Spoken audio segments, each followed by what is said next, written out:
Ayya ani abdii bilisummaan jedhama raadiyoo sagalee qeerroo bilisummaa Oromoo irraati.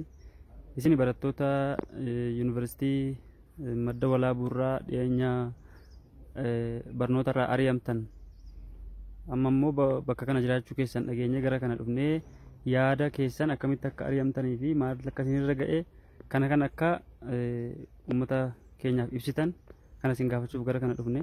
Mee ati jalqaba maqaa kee fi muummee maalii akka barattu waggaa meeqaffaa akka ta'ee fi aggamiif akka si ari'an jalqaba sirraan eegala.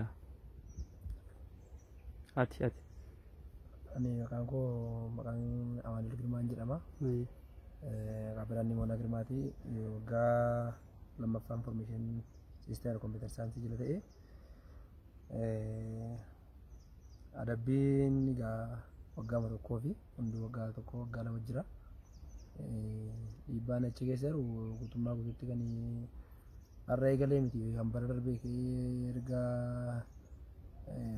nuti mootii jijjiiramaati nuti jijjiirama kana ceesisa jedhanii warra aangootti dhufan kun maqaa Oromoo dhaatanii warra aangoo irra jiran kun erga aangoo qabatanii ka'ee dhiibbaan mooraa yuunivarsiitii keessa jiru qoqqoodiinsi Oromoo lagaan qooduu gandaan qooduu har'a eegalee miti kun isaanuma tochaas fidee. Kana biratti immoo wanti mooraa keessatti deemsifamaa jiru waan namatti hin tolle waan nama suukanneessudha haasofillee kan namaan mallee wanta achi keessatti gaggeeffamaa jiru hundisaa waan Oromoo ibsituu hin taane waan ganna tokko illee ibsine waan Oromoo Wallaggaa Oromoo Shawwaa Oromoo eessaa illee ibsinedha Oromoo tokko beennaa wanta achi keessatti deemsifamaa jiru garuu Oromoo lixaa irratti barataa Oromoo lixaa irratti abaluun kee dhufee marroon kee dhufee siyaa gargaaru. Daawit kee dhufee siyaa gargaaru dhiibbaa kana yoo maxxannoo seenamumti gaaffii mirgumaa gaafachuudhaaf illee kan deemu ta'e gara biraatti gara barataa mooraa keessa ilaalcha shanii qabdaa ilaalcha maalii qabdanii barataa dhiibbaa irraan gahu amma dipaartimentii deemanillee qabxii barataa miisisuu sadarkaa kanatti jira mooraa keenya keessa ammaa fi isa dura yeroo duratti dhiisee ba'e kana jira kana biratti immoo uummanni Oromoo wanti inni qabu Oromoon tokkuma qaba. Wanti tokko inni qabu immoo dachee Oromoo fi Oromiyaati. Waan qabu kana silaa Oromoon tiffachuu qabu ture. Sabni Amaaraa sibiila ta'ee hankeenya foon ta'ee miti. Oromoon silaa isaatii barataan ilmi isaa yookiin intalli isaa yuunivarsiitii ari'amtutti Oromoon lagaan gandaan ol qooduu otoo hin taane sagalee qabuun yaada qabu hunda isaa fudhatee kan bahee dubbatuu qabu ture. Har'a garuu barataan naannoo Amaaraatti du'e naannoo nama qolamaati. Kan achirraa ari'amanii galanii hojii dhabanii waa meeqa ta'anii magaalaa Finfinnee keessa as naannoo Naqamtee eessallee ijoolleen rakkataa jiran qubsuma dhabanii hedduu isaanii jira.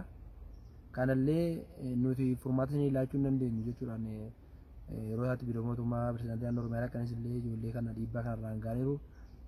Utuu godinaalee biraa ta'e yookiin utuu Oromoo naannoo biraa ta'e Oromoo naannoo Amaaraatu ta'e Oromoon naannoo Matakkal naannoo Amaaraa ta'e callis jedhamee kan taa'u irra ture Oromoon hin ka'aa ture. Har'a garuu gaafa lixarratti dukkana keessatti Oromoo sukkuummiidhaan dukkanuma kaleessa ture sana ani mootummaa biyya bulchaa kana Minilik Sardii jedheen fudhadha sadaffaadha jechuudha. Maaliif jechuma mootummaan darban haasaa dhufan isaanirraa namuma faarri Oromummaa irraa mul'annedha namni saatii ammaa kana maqaa Oromoo qabatee aangoo irra jiru. Wanti namicha kana garbu tokkoon qeequufis badaa miirri nan kakaasu hin jiru. Maaliif yoo jette of ibseera gaafa aangoo qabate sabboonummaan Oromoo xiqqeesse jedha. Tu aangoon qabatin illee sabboonummaan Oromoo gara finxaaleeyyiitti jijjiiruudhaan sabboonummaan Oromoo Itoophiyaa waan jedhamu kana diige jechuudhaan kaayyoo kaleessa Minilik qabatee dhufe kan Minilik iyyuu isaa fi kan Tewoodiroos jalqaba qabatee dhufe uummata Oromootu argu wanta inni gochaa jiru kanatu argu uummanni Oromoo bakka hundatti waan silaa gabbee ilma koo tari'amee intala kootu gudeedamee jedhee Oromoon godaa hamma gubbanaatti ka'ee irratti dammaqee gaaffii guyyaa guutuu Oromoon guyyaa tokkotti waan gochuu danda'u tokkotu malu amma saatii kanatti qabsoon gandatti galee jira Oromoo harkatti qabsoo kufee jira. Maaliif kun immoo kan ta'ee fi diinagdeedhaan qeerroo bitameera. Qeerroon kun bakka meeqa jira? Qeerroon bakka 3-4 jira. Qeerroo bilisummaa Oromoo Booris bara barumsaa faarraa ka'ee 1960 irraa ka'ee qeerroon bilisummaa Oromoo yeroo sana sabboonummaa Oromoo achirraa kaasanii kan fidan jaallanni kufan hundi isaanii eenyu faanallee qeerroon bilisummaa Oromoo eenyuufillee kan gaachana ta'u eenyuufillee kan dhaabatu qeerroo bilisummaa Oromooti. Amma garuu saatii ammaa kanatti qeerroo sentraalii qeerroo haara'umsaa qeerroo Jawaariif qeerroo bilisummaa Oromooti qeerroon bakka afur jira kun kan soba hin qabne jechuudha. Namoonni qeerroo bilisummaa Oromoo jedhan bilisummaa uummata Oromoo kan hin geenye bilisummaan uummata Oromoo akka uummata Oromoo bilisummaan hin labsanne kan qabatanii deemaa jiranidha har'allee. Warroonni qeerroo haaromsaa immoo warra maallaqaani yookiin waan guddaa otoo hin taane saambusaaf mirindaadhaan warra gowwoomee uummata Oromoo keessa burjaaja'insa guddaa hamman hin jedhamne kan dubbachuuf hin mallee qabatanii warra deemaa jiranidha. Qeerroon gosa baay'ee jira. Yeroo itti qeerroon bilisummaa Oromoo jechuun ibsuunsaa baay'ee nama naqu. Qeerroo bilisummaa Oromoo jechuun yeroo itti Jawaariin illee ajjeesuudhaaf yeroo naannoo Shaashamanneetti bara darbe yeroo inni biyya alaatii gara kanatti galee warra Jawaar du'uun malu nuti du'uu mala jedhee Jawaariin namniseedha. Warra yeroo Abiyyiin illee aangoo uummata waamee boombii ofii isaaniitti qabanii boombii ofirratti dhoosanii Abiyyi si du'uun hin malu anaaf du'uun mala jedhanii warra sanadha qeerroon bilisummaa Oromoo. Qeerroon bilisummaa Oromoo warra ofii wareegee lubbuu saba isaa lubbuu uummata isaa oolchuuf kan dhaabatudha nuti qeerroo bilisummaa Oromooti. Qeerroon bilisummaa Oromoo ibsuun baay'ee kanarra abbaan barbaade bakka taa'ee kurfaa'ee haasa'u miti. Meer artistiin Oromoo kan miidiyaatti gabbee waa'ee barataa Oromoo yuunivarsiitii Amaaraatti ari'ame naannoo Oromiyaa keessa ari'amaa jiru kana beekamtii haasee warroota biyya alaa jiran warroota akka maqaadhaawwan bakka Piroofeesar Qeelfaa warroota akkasii itti aanaaf teefaa warruma akkasitti illee miidiyaa irratti waan jirullee haasa'aadha malee biyya keessatti illee abbootiin gadaa Oromoon sirna gadaa qaba. Sirna gadaa ta'an Oromoo waldaa macaaftu achi kee Oromoon abaa'u qaba. Kun wal lamaan gaafachiisu sobas hin qabu jechuudha. Kanaaf uummanni Oromoo abbaan gadaa utuu abbaan gadaa bara kanaa abbaa garaa ta'uu baate silaa waan uummata Oromoo irra gahaa jiru kana barataan Oromoo maaliif akka deemu dhiisi ati maqaa Oromootiin biyya bulchaata dhiiga qeerrootiin aangoo qabatti dhiiga qeerrootiin biyya hoogganaa jirta. Kanaaf barataa Oromoo kana ari'uu hin qabdu. Sa'aatii kana utuu Amaaraan nama 30 yuunivarsiitii keenya keessa ari'ametee guutummaa guututti naannoo Amaaraa keessa Amaaraan guyyaa haraatti argee balleessa ijoollee keenya. Kan keenya garuu isa ilmi isaa ari'amu isa intalli isaa ari'amtu cal jedheeti kan taa'u. Oromoon maal akka inni maal akka diilalleesse maal akka jabbeesse kun naafuu naaf gaaffiidha. Oromoon silaa sa'aatii kanatti wal tumsee wal jaaree ka'ee yaada jiru. Ati uummata lixaratti kanatti ta'aa jira, giddugaleessatti kanatti ta'aa jira, kibba Oromiyaatti, baha Oromiyaatti kanatti ta'aa jira. Kun immoo nu baasu abbootii gadaa dhugaan jiraatanii. Abbootii gadaa dhugaan warra achi buuteen sadhamamedha. Abbootii gadaa dhugaan warra quuqama saba isaaniitiif fuuldura dhaabatanii falmanidha.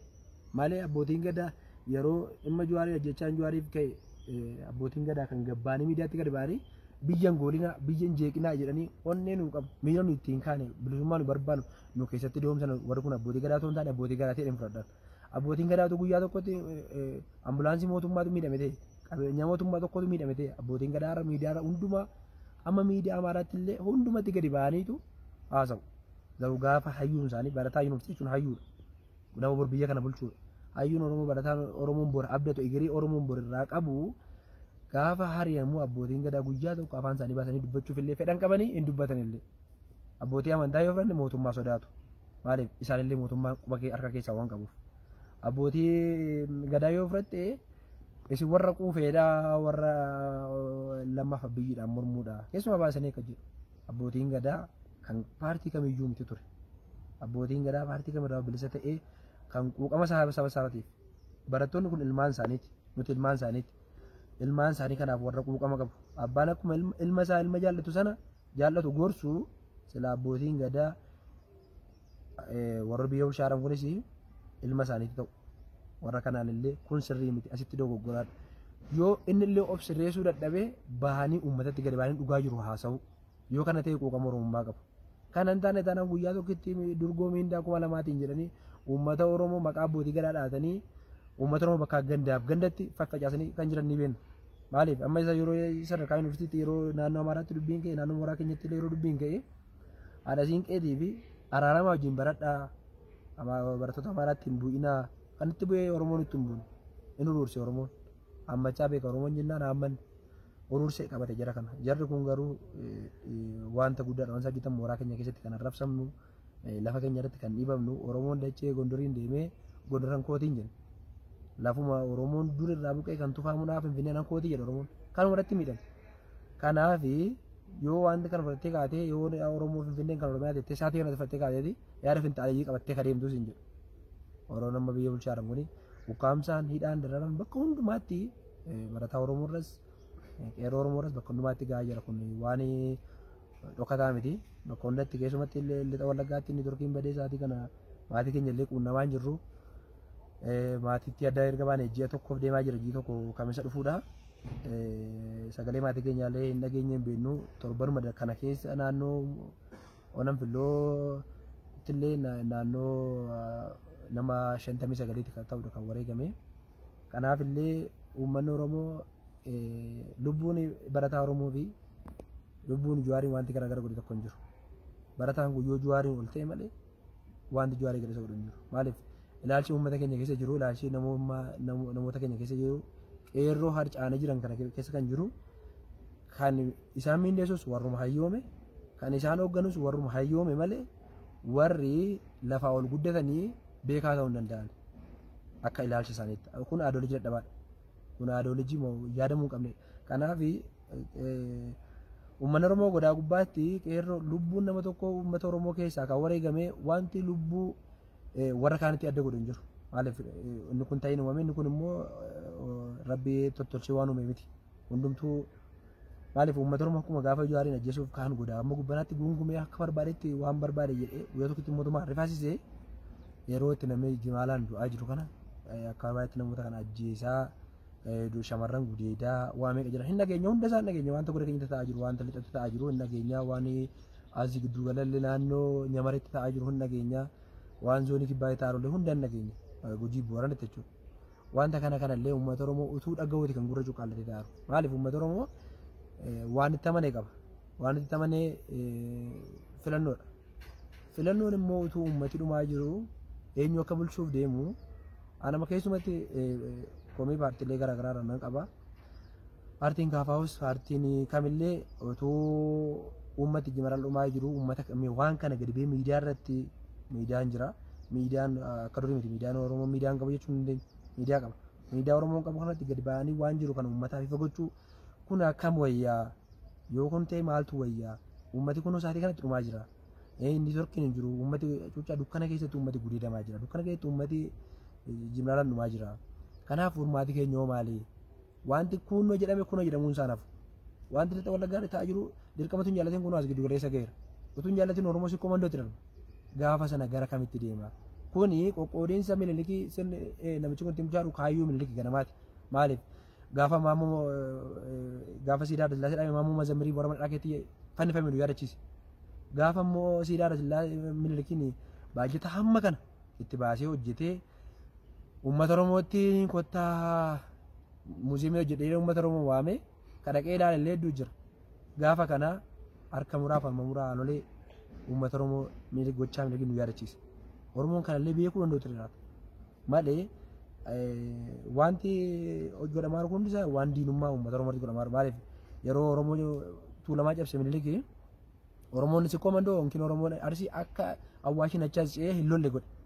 Gaafa Awwaashiin achi darbee si komandootti gaafa achi darbu immoo Oromoon si komandoo akka tuulama dhufee hin gargaarreef Oromoon si komandoo maal jedha Awwaashiin dabartee naan lolanii Awwaashis hankoo miti jedhamuudhaan kan inni Oromoo gandaan kutaadhaan qoqqoodee fide. Oromoon kana utuu beeku wanta mataa jiru kutaa gandaan maaliif wanti amma godhamaa jiru kun xiyyeeffannoo godina 2-3 yoo ta'e illee godina 4-5 yoo ta'e illee wanta Oromoo mara ol ga'udha. Dhiiga Oromummaa waliin qabnaa barattoonni kun immoo gargaarsa barbaadnu immoo barattoonni kun gara maatiitti deemuuf illee baay'atan qabanii wanta yuunivarsiitii deemuuf illee guutummaa guutuutti humni kumaan yuunivarsiitiin yuunivarsiitii keessaa ari'amuun beekamaadha. Isarrallee ijoolleen baay'ee deebamanii baay'ee miidhamanii mooraa keessa hafan illee amma iddoo isaanii jira. Kan uummata Oromoo utuu beekuuti kan callisaa jiru. Maaliif nutu baratee akka warra hayyuu biyya bulchaa jiru kanaa hin ta'u moo nuti lubbuu isaanii isaa gadi waan akka ta'e aan Oromoo naan galu waan Oromoo yaadee isaatii kana akkatti callise hayyuun Oromoo artistiin Oromoo wanta inni yaadee callise naaf hin galu. Keessumatti amma iddoo biraatti illee wanti deemamaa jiru duulli na filadhaa gaggeeffamaa irratti waan barataa Oromoo haasa'amaa jiru. Wanti haasa'amaa jiru filannoo hin injifannaa yoo injifanne immoo magaalaa Finfinnee akkas goonaa wanta goonaa lubbuun nama Oromoo erga hin jiraanne lubbuun barataa Oromoo beekaa Oromoo erga hin jiraanne ta'e Finfinneen keenya ta'u miti yoo gara waaqaatti achi barreeffte illee wanti kan biyya kanatti abbaan biyyummaa kan mirkanaa'u yoo namni jiraate lafa jiraatennaan immoo lubbuun jiru immoo qomoo zariin jiru kun immoo oromoon jiru kun immoo abbaa biyyummaa isaa mirkaneeffachuuf of qopheessuu qaba. Maaliif wanta amma ta'aa jiru wanta achi adeemaa jiru kuni oromoon carraa tokkotti qaba. Carraan tokkotti qabu carraa baranaati. Carraa barana oromoon qabu kuni walii ibsuun hin gaafatu. Carraa oromoon barana qabu peenaaltii barana laatamte kan oromoon saate jennaan miidhaa guddaa irra ga'a. Waanti jedhamtu kun iyyuu waan baddu natti fakkaata akka yaada kootiitti. Yookiin akkan wanti natti fuuldura kanatti wanti natti faaru wanti jiru wanti jedhu kun waan baduudha. Maaliif wanti achaas dhufaa jiru hundi isaa amantaa tokko sanyummaa tokko gosa tokko. Wanti amma paartiin amma maqaa jijjiiratee jecha dhufee biyyeen bulchaa jira kan kooti. Keessumatti muummichi ministeeraa dheengadda gaafa naannoo Gujii deemillee waan Booranaa gaafa deemillee wanti naasee waan qaanii waan muummichi ministeeraa hin eegamne kuni nuti waan baay'ee argaa jirra. Akka barataa Oromoottis miidhaan gahaa jiru. Gandaan barataa Oromoo qoodanii gandaan barataa Oromoo daangeessanii isheen Oromoo isheen akkasii maal jetti isheen kutaa akkasii maal jetti inni Jimmaa maal jedha inni Jimmaa yaada akkasii qaba. Yaada inni qabu sanallee keessaa fuudhanii qobaatti adda baasanii miidhuu saaxilama biraa laachuu akka namni jibbullee gochuu gocha akkas akkasiiti wanti gaggeeffamaa jiru. Kuni waan wallaman gaafachiifne wantu keessumatti karaa artistootaatii illee artistoonni illee raasaatii kanatti kan taa'uu hin qabne kan uummata Oromootiif dhaabachuu qaban. Maaliif artistoota Oromoo yoo ta'e isii kan dhugaaf dhaabatan hedduu jira. Kan immoo teessoo uummataatiin yookiin maallaqa uummataatiin ol dhufanii gubbana ga'anii hanguddadhee na nagaa uummata bilisoomeera jedhanii waan biraarra godhan hedduu isaanii qabna. Hedduu isaanis beekna. Maaliif keessumatti artistoonni yeroo isaatii kanatti taa'uu hin qaban turan. Isaatii kanatti waa'ee barataa Oromoo jechuun beekaadha. Haa ta'u yuunivarsiitii baanis sirba baasuu hin danda'u. Barataa yuunivarsiitii sirba baasuu hin danda'a.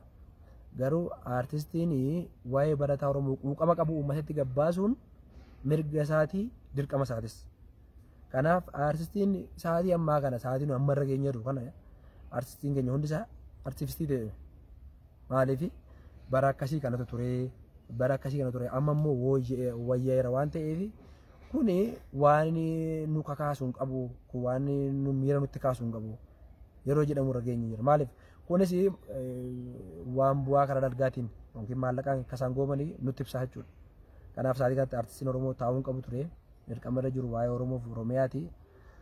Oromoof Oromiyaa immoo akka nu jiraachifnu kan nutti dhahamee Ayyee Adamsaa Addoo fa'i. Jaallan kaleessa kufan Laggasaa Wagii fa'i. Dhimma Oromoof Oromiyaa jiraachisu akka kaleessa waaqoo guutuu jedhe sana dhaloota itti guddifnaa jennee nu seenaa dhaadanna yoo ta'e seenaa matee hafa. Garbummaan booris dagaagaaf. Qeerroon Oromoo qeerroon bilisummaa Oromoo Oromiyaa keessa jiru kan Oromiyaa alallee jiru kan biyya alaas keessa jiran filannoo isaan qabanii Oromoof Oromiyaa jiraachisuudhaaf tokkoomuu. Maaliif gargar faca'anii yookiin gandaan ol qoonnee Oromoon Arsii kophaatti bilisoomee Oromoon itti umbannaa Sikkoo Mandoo kophaatti bilisoomee raayyaa Seeboo hundumtuu Oromoon kophaatti bilisoomee gandi lama sadii Oromoon gosa Tuulamaa fi Maccaa immoo yoo garboome kun qaanidha. Kun waan hin yaadamnedhas waan baaratumsaa maarraa barrees miti kun. Waan dantaan yookiin maallaqni nu barsiise jedhee yaada. Kana yoo Oromoon kana bukkee darbee tokkoomee yoo garboome wayya Oromoon maaliif guutummaa godaa hamma gubbaatti waggaa 27 Oromoon gandaan qoodamee garboome miti. Yeroo wayyaana biyya bulchaa turte Oppiidoo kana wajjin guutummaatti jiruudhaan isaatu garboome.